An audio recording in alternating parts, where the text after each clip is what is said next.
नमो नमः साधकों भक्तों। आज हम श्रीमद् भगवद गीता के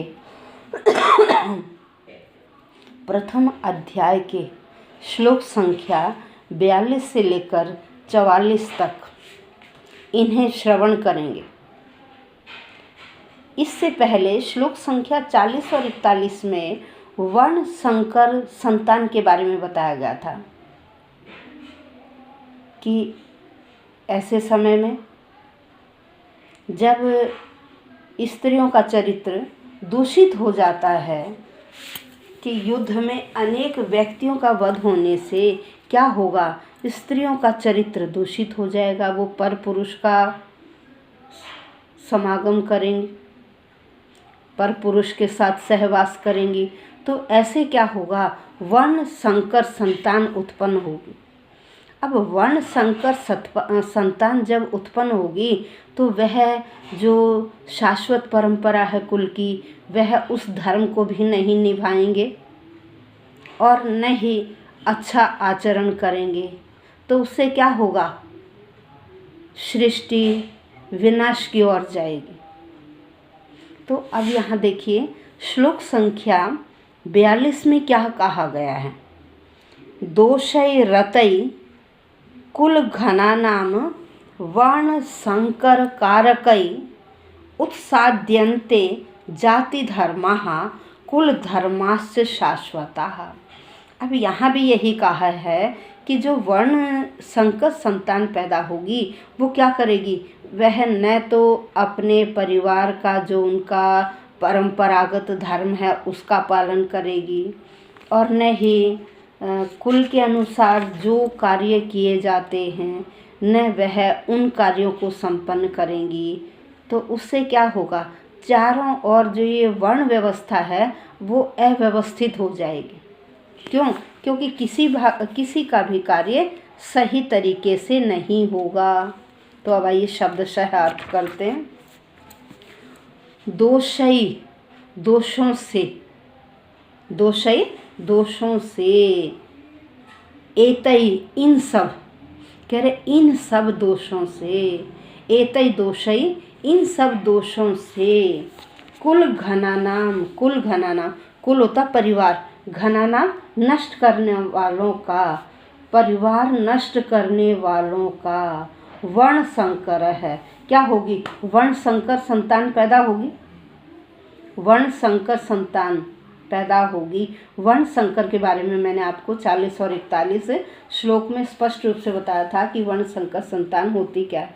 ठीक है, तो अब यहाँ कह रहे हैं कि जो वर्ण संकर संतान है वो क्या, अवांछित संतान, इसे अवांछित संतान का नाम भी दिया गया कि ऐसे अवांछित संतान कारकई कारणों से, कारकई कारणों से उत्साद्यन्ते, उत्साद्यन्ते नष्ट हो जाते हैं, उत्साद्यन्ते नष्ट हो जाते हैं। कह रहे ऐसे दोषों से, इन सब प्रकार के दोषों से अवांछित जो संतान है, जो वर्ण संकर है ना, वो क्या करते हैं, परिवार ऐसे कारण करते हैं, ऐसे कार्य करते हैं जिससे परिवार नष्ट हो जाता है।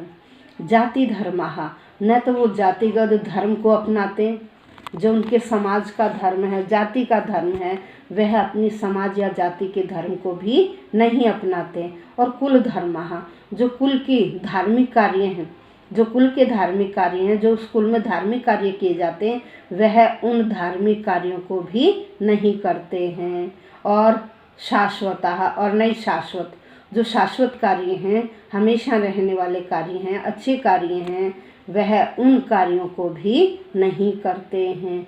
तो अर्जुन यहाँ बार बार श्री कृष्ण से कह रहे हैं कि हे श्री कृष्ण, मैं युद्ध नहीं करूँगा। वो कारण दे रहे हैं कि देखिए ऐसे होगा तो इस प्रकार से होगा और मैं समाज में अव्यवस्था फैलने देना नहीं चाहता, मैं ऐसे कार्य नहीं करूँगा। यहाँ ये कह रहे हैं कि जो लोग कुल परंपरा को नष्ट करते हैं, जो लोग कुल परंपरा को नष्ट करते हैं और वर्ण संकर संतान को जन्म देते हैं, वर्ण संकर संतान को जन्म देते हैं, वह अपने बुरे कामों से जितने भी उनके कार्य हैं, चाहे वो परंपरागत कार्य हैं, शाश्वत कार्य हैं, या उनके समाज, उनके समुदाय के व्यक्तियों के कार्य हैं, वो किसी भी कार्य को नहीं करते। इस प्रकार से उनके सभी कार्य नष्ट हो जाते हैं। ठीक है, इसमें क्या बताया कि जो वर्ण संकर संतान है वो किसी भी तरह का कार्य नहीं करती है। और सारे कैसे कार्य करेंगे? वो सारे बुरे कार्य ही करेंगे। जब उनके अंदर संस्कार ही नहीं हैं तो वह कैसे कार्य करेंगे? संस्कार कैसे? असंस्कारिक कार्य करेंगे। जो बुरे कार्य हैं वो उन्हीं की तरफ प्रवृत्त होंगे। अर्जुन बार बार श्री कृष्ण से कह रहे हैं, भाई आप मुझे ऐसे कार्य करने के लिए प्रवृत्त मत करो, मुझे मत उकसाइए कि मैं ऐसे कार्य में ये युद्ध करूं। मैं ये युद्ध नहीं करना चाहता क्योंकि मैं अपने सगे संबंधियों का वध नहीं करना चाहता। अब युद्ध में क्या होगा? दोनों तरफ का विनाश होगा। लाखों, सैकड़ों, हजारों की तादाद में व्यक्ति मारे जाएंगे। अब जब व्यक्ति मारे जाएंगे तो समाज में कौन बचेगा? औरतें ही औरतें बचेंगी। अधिकतर व्यक्तियों का वध हो जाएगा। और फिर जब अकेली औरतें बचेंगी तो क्या होगा? वह अवांछित कार्यों की तरफ जाएंगी। जब वैसे कार्य करेंगे तो संतान भी अवांछित होगी, और अवांछित संतान होगी तो वह कार्य भी कैसे करेंगे? दुष्ट कार्य करेंगे। इसलिए मैं इन सब कार्यों को नहीं करना चाहता कि एक युद्ध से इतना बड़ा हमारे समाज का अनर्थ हो जाए। अब आइए इससे आगे देखते हैं। श्लोक संख्या 43। उत्सन्न कुल धर्माणाम मनुष्याणाम जनार्दन नरके नियतम वासो भवतीत्यनु सुश्रुम। फिर सुनिए। उत्सन्न कुल धर्माणाम मनुष्याणाम जनार्दन नरके नियतम वासो भवतीत्यनु सुश्रुम। अब यहाँ क्या कह रहे हैं? यहाँ अर्जुन बता रहे हैं कि देखिए श्री कृष्ण, मैंने अपने अब तक के जीवन में जो अनुभव किया है या जो गुरु परंपरा से अपने गुरुओं से सुना है कि जो व्यक्ति ऐसे अधार्मिक कार्य करते हैं वह विनाश को प्राप्त होते हैं, उनका पतन हो जाता है। हे श्री कृष्ण, मैं ऐसा अधार्मिक कार्य नहीं करना चाहता। अधार्मिक कार्य क्या है? कि भाई मैं अपने सगे संबंधी, परिवार के संबंधी और अपने मित्र, इन सब का वध नहीं करना चाहता। मैं इनका वध करके मैं राज्य का सुख नहीं प्राप्त करना चाहता। भाई ऐसा राज्य सुख जो मैं अपने सगे संबंधियों को मारकर प्राप्त करूं, मैं इस प्रकार का सुख नहीं चाहता। उत्सन्न। अब आइए शब्दशः अर्थ। उत्सन्न, उत्सन्न का अर्थ है नष्ट। उत्सन्न का अर्थ है नष्ट, नाश।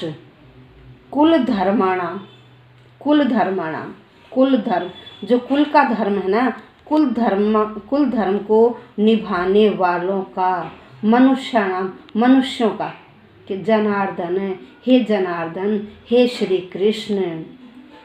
कैसे मनुष्य? जो कुल धर्म परंपरा को करने वाले, कुल धर्मानाम मनुष्याणाम, कुल परंपरा का उन्नष्ट, विनाश करने वाले। कह रहे हैं हे श्री कृष्ण, कुल परंपरा को विनष्ट करने वाले। फिर नरक में, नियतम हमेशा, नियतम हमेशा, वासो वास करते हैं। जो व्यक्ति कुल परंपरा का नाश कर देते हैं ऐसे व्यक्ति हमेशा नरक में जाते हैं। ऐसे व्यक्ति हमेशा नरक में जाते हैं। भवती, भवती होता है, निवास करते, वासः भवती, वास करते, निवास करते हैं। फिर इति ऐसा, यहाँ संधि विच्छेद, भवती जमा इति जमा अनु सुश्रुम, भवती होता है, वासा भवती वास होता है, किसमें? नरक के नरक में। ऐसे व्यक्तियों का वास नरक में होता है। इति ऐसा अनुशुश्रुम, अनुशुश्रुम का मतलब होता है गुरु परंपरा से मैंने सुना, गुरु परंपरा से मैंने सुना है। अनुशुश्रुम का मतलब क्या है? गुरु परंपरा से मैंने ऐसा सुना है। हे श्री कृष्ण कहते हैं, हे श्री कृष्ण मैंने गुरु परंपरा से सुना है कि जो लोग ऐसे कार्य करते हैं, कुल धर्म का नाश करते हैं, कुल के अनुसार धर्म का नाश करते हैं, उस पारिवारिक परंपरा का पालन नहीं करते, वे हमेशा नरक में वास करते हैं। ऐसे व्यक्तियों को नरक लोक की प्राप्ति होती है। ऐसे बुरे कार्य करने से उन्हें नरक की प्राप्ति होती है। और देखिए हमारे क्या हैं? 4 आश्रम है, 4 आश्रम है। कौन कौन से आश्रम है? 4। सबसे पहले है ब्रह्मचर्य आश्रम। ब्रह्मचर्य आश्रम का मतलब है विद्या अर्जन करना। उसके बाद आता है हमारा, देखिए हर आश्रम के अलग अलग कर्तव्य हैं। ब्रह्मचर्य आश्रम का क्या मतलब है कि हमेशा सात्विक विचार रखते हुए अपने ज्ञान अर्जन करना, विद्या ग्रहण करना। केवल हमारा मुख्य उद्देश्य क्या होना चाहिए? केवल और केवल विद्या को प्राप्त करना, ज्ञान का अर्जन करना। ध्यान इधर उधर नहीं भटकना चाहिए ब्रह्मचर्य व्रत में। दूसरा व्रत है हमारा गृहस्थ आश्रम। उसमें गृहस्थ धर्म के अनुसार जो भी कार्य हैं वो हमें बड़ी शिद्दत से निभाने चाहिए। उसके बाद तीसरा आश्रम है वानप्रस्थ आश्रम। भाई वानप्रस्थ आश्रम में क्या है? वानप्रस्थ आश्रम में थोड़ा थोड़ा हमें भगवान की भक्ति की तरफ ध्यान लगा लेना चाहिए, और जो भी हमारे बच्चे बड़े हो गए हैं उन्हें वो कार्य समझाना चाहिए, उनको वो चीज़ें सौंप देनी चाहिए कि अब आप करिए। और एंड में संन्यास आश्रम। संन्यास आश्रम में क्या होता है? घर बार छोड़कर, क्योंकि बच्चों को सारे कर्तव्य पूरे हो गए, बच्चों को सब कुछ दे दिया, उसके बाद संन्यास आश्रम में क्या है कि सब कुछ छोड़कर जंगल में भगवान की भक्ति में लीन हो जाना, ये है संन्यास आश्रम। तो देखिए हर आश्रम का अलग अलग कर्तव्य हैं, अलग अलग कार्य हैं। तो जिस आश्रम के जो भी कार्य हैं हमें वह बड़ी अच्छी प्रकार से निभाने चाहिए। तो यहाँ अर्जुन कह रहे हैं भाई देखो, जो वर्ण आश्रम बनाए गए हैं उन वर्ण आश्रमों की एक पद्धति है, हमें उस पद्धति का पालन करना चाहिए। तो इसी के अनुसार हमें अपना जीवन बिताना चाहिए। यदि हम उनका पालन नहीं करेंगे, जो वर्ण आश्रम के अनुसार कर्तव्य हैं, तो क्या होगा? हमें उससे हमारा कुल विनाश की ओर जाएगा। और जब विनाश की ओर जाएगा तो जो व्यक्ति बुरे कार्य कर रहे हैं उन्हें नरक लोक की प्राप्ति होती है। मृत्यु के बाद किस लोक में उन्हें भगवान भेजता है? नरक लोक में, जहाँ उन्हें नरक लोक में भेज दिया जाता है। अब आइए इससे आगे देखते हैं। अर्जुन कह रहे हैं कि हे श्री कृष्ण, मुझे आप यह इतना बड़ा पाप करने के लिए मत उकसाइए, आप मुझे युद्ध करने के लिए मत उकसाइए, क्योंकि मैं इसे बहुत बड़ा पाप समझता हूँ। भले ही मेरे विपक्षी इसे बड़ा पाप नहीं समझ रहे, मैं तो इसे महाघोर पाप समझ रहा हूँ कि अपने सगे संबंधियों का वध करके यह राज्य सुख प्राप्त करूँ। तो आइए अब श्लोक पढ़ते हैं। श्लोक संख्या 44 है। अहो बत महापापम कर्तुम व्यवसिता वयम यद राज्य सुख लोभेन हंतुम स्वजनम उद्यताः। अहो अरे, अहो अरे, बत बत कह रहा कितना आश्चर्य है, अरे कितना आश्चर्य है। महत पापम कर्तुम, इतने बड़े पाप को करने के लिए, महान पाप को करने के लिए व्यवसिता निश्चय कर लिया है, व्यवसिता निश्चय कर लिया है। वयम हम सब ने, कह रहा अरे हम सब ने इतना बड़ा पाप करने के लिए निश्चय कर लिया। कौन सा बड़ा पाप? युद्ध में एक दूसरे को मारने के लिए। यद जो, यद जो, या क्योंकि राज्य सुख लोभेन, राज्य के सुख के लालच में आकर, राज्य सुख लोभेन, राज्य के सुख के लालच में आकर हम तुम मारने के लिए स्वजन अपने ही जनों को, अपने सगे संबंधियों को, अपने परिवार के सदस्यों को, अपने मित्रों को हम तुम मारने के लिए उद्यता तैयार हो गए। कह अरे हम इतने बड़े पाप करने के लिए तैयार हो गए। क्या है वो बड़ा पाप? कि अपने ही सगे संबंधी, परिवार के सदस्य, अपने मित्रगण, उन सबको युद्ध में मारने के लिए तैयार हो गए हैं। यह कितना बड़ा पाप है और हम कुछ सोच नहीं पा रहे। यहाँ अर्जुन कहते हैं भाई देखिए ये सब हम किस उसमें करें, सभी स्वार्थ के वशीभूत होकर। भाई व्यक्ति कोई भी कार्य करता है तो स्वार्थ के वशीभूत होकर, लेकिन आज के युग में हम देख रहे हैं कि व्यक्ति इतना स्वार्थ में अंधा हो गया है कि कोई भी काम करने से पहले अपना स्वार्थ देखता है। भाई मेरा इसमें क्या स्वार्थ सिद्ध हो रहा है? यदि मेरा कोई स्वार्थ सिद्ध होता है तो आज के युग में व्यक्ति उस कार्य को करने के लिए तैयार होते हैं, और यदि उस कार्य में उसका स्वार्थ सिद्ध नहीं होता तो दूसरे को कह देते भाई मैं ये काम नहीं करूँगा, मेरे पास समय नहीं है। क्या बहाना बना देते? समय का बहाना। ये नहीं कहते कि भाई मेरा इसमें स्वार्थ नहीं है, कोई ना कोई बहाना बनाकर उस कार्य को टाल देते हैं। तो अर्जुन भी यहाँ यही कह रहे हैं कि देखो हम स्वार्थ में इतने अंधे हो गए हैं, हम ये नहीं देख रहे कि अरे हम अपने ही परिवार का वध कर रहे हैं, अपने ही भाई का, अपने मामा का, अपने चाचा का, सगे संबंधी, हम सबका वध करने के लिए तैयार हो गए। कि इतिहास में तो ऐसे तो बहुत सारे उदाहरण मिलते हैं जहाँ भाई भाई का दुश्मन है। कह रहे भाई मैं ऐसा नहीं करूँगा, मेरी जो कॉन्शियस हैं वो ऐसा मुझे करने के लिए आज्ञा नहीं देती। हे श्री कृष्ण मैं यह करने के लिए तैयार नहीं हूँ। अर्जुन बार बार इन कार्यों से बचने का प्रयत्न कर रहे हैं। अब इससे अगली वीडियो में हम करेंगे श्लोक संख्या 45 से लेकर और 45 और 46, फिर हमारा अध्याय 1 खत्म हो जाएगा।